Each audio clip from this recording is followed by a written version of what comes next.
Suicide remains a leading cause of death in the country. According to the most recent CDC data, adults aged 75 and older experienced some of the highest rates. And this is a focus for a growing group in Hays and Caldwell counties. KXAN's Avery Travis explains their mission to make sure everyone knows the world is better with you in it. And before we get to Avery's report, we want to remind you that if you or someone you know is experiencing suicidal thoughts, just reach out. There is help 24 hours a day at the Suicide and Crisis Lifeline. Just simply dial or text 988.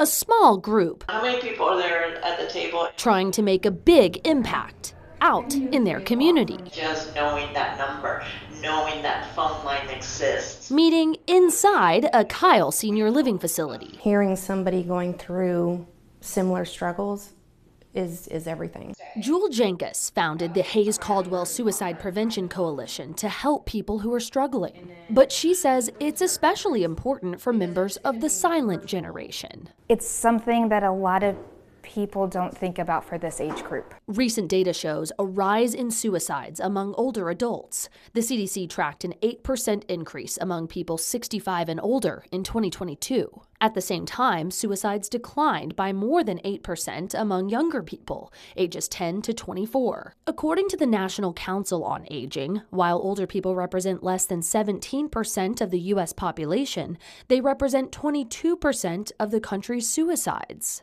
For the coalition's co-founder, Dr. Kenneth Elliott, it's personal. He lost a family member in the 80s to suicide. There's sometimes a sense of thwarted belonging, like not feeling alone, feeling isolated, that they're a burden to their loved ones or a burden to other people. It's always important to ask what's really going on with them and help them feel connected. At the Philomena, Director Priscilla Duran says they try to help residents think about dreams and goals they've yet to accomplish. If you have breath in your lungs, there's still a purpose for you. Because there's so much more than today. There's tomorrow. There's hope. Avery Travis, KXAN News. And the coalition is not only focused on older adults. They meet the last Wednesday of every month, and those meetings are open to anyone who wants to support suicide prevention efforts in our community. Going in depth right now, Caldwell County is one of 246 Texas counties designated as areas lacking mental health professionals.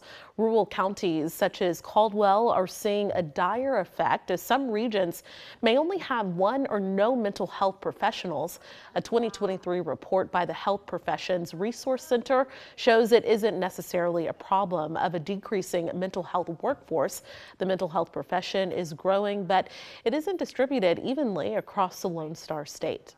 One local group is working to help seniors fight loneliness with love as Valentine's Day approaches. So Senior Helpers is collecting hundreds of Valentine's Day cards to deliver to their clients through its Dear Senior program. But they do need some help. If you would like to participate, you can send a card addressed Dear Senior or drop it off at Senior Helpers of Austin. If you'd like to learn more details, just head over to our website at kxan.com and click on the story.